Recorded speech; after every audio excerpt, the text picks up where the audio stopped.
வசமாக சிக்கிய ஜோதிகா. இனிமேல் யாரும் சிவகுமார் குடும்பத்தில் வாயே திறக்கக்கூடாது. தங்களை சமூகத்தின் மீது அக்கறை கொண்டவர்களாக வெளிப்படுத்தும் நட்சத்திர தம்பதியினர் சூர்யா, ஜோதிகா. இருவரும் சர்ச்சைக்குரிய வகையில் கருத்து தெரிவித்து பல்வேறு சர்ச்சைகளில் சிக்கிக் கொள்வார்கள். தஞ்சை பெரிய கோவிலுக்கு செலவு செய்யும் பணத்தில் மருத்துவமனைக்கும் பள்ளிகளுக்கும் செலவு செய்யலாம் என மேடை ஒன்றில் பேசி கடும் எதிர்ப்புகளுக்கு உள்ளானார் நடிகை ஜோதிகா.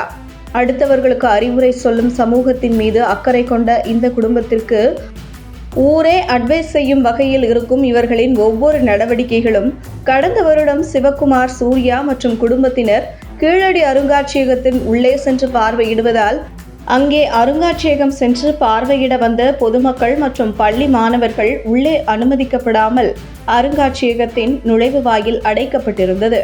இதனால் பள்ளி மாணவர்கள், பொதுமக்கள், மாற்றுத்திறனாளிகள் என பலரும் பல மணி நேரம் கடும் வெயிலில் காத்திருந்துள்ளனர்.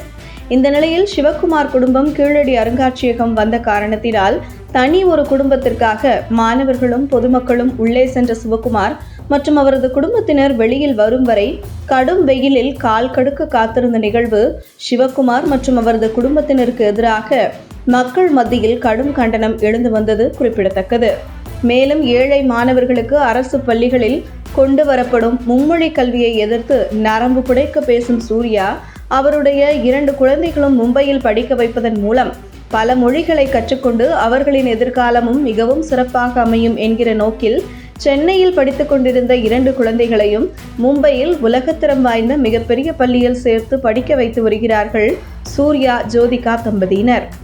இந்த நிலையில் ஹிந்தி சினிமாவில் கவனம் செலுத்துவதற்காக ஹிந்தி கற்றுக்கொள்ள ஆர்வம் காட்டும் சூர்யா, குழந்தைகள் எதிர்காலம் கருதி பல மொழிகளை கற்றுக்கொள்ள உலகத்தரம் வாய்ந்த பள்ளியில் படிக்க வைக்கும் சூர்யா, ஜோதிகா தம்பதியினர்.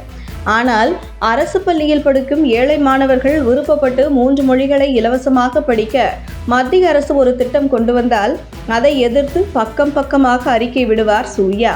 இப்படி தொடர்ந்து சூர்யா மற்றும் அவர்களின் குடும்பத்தினர் சொல்வது ஒன்று, செய்வது ஒன்று என நாளுக்கு நாள் அவர்களின் முகத்திரை கிழிக்கப்பட்டு வரும் நிலையில் சமீபத்தில் நடந்து முடிந்த நாடாளுமன்ற தேர்தலில் குடும்பத்துடன் வாக்களிக்க வந்த சூர்யாவுடன் ஜோதிகா மிஸ் ஆகியிருந்தார்.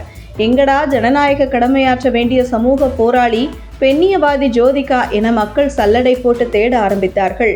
அதில் ஜோதிகா வாக்களிக்க வராமல் நேபாள நாட்டில் இன்ப சுற்றுலா சென்றது தெரிய வந்தது.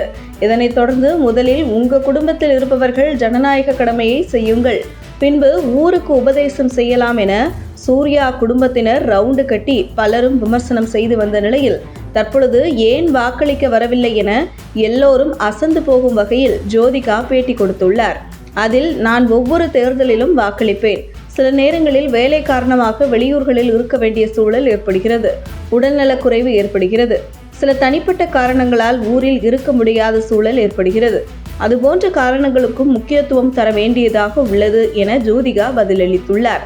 இதற்கு நீங்க ஓட்டு போடுங்க, போடாம போங்க, ஆனால் இனிமேல் மேடையில் மைக்கை பிடித்து கொண்டு ஊருக்குள் மட்டும் உங்க குடும்பத்தில் யாரும் உபதேசம் செய்யக்கூடாது என மக்கள் ஜோதிகாவை வறுத்து எடுத்து வருவது பற்றி உங்கள் கருத்துக்களை கமெண்ட் செய்யுங்கள். உங்கள் தின சேவல்.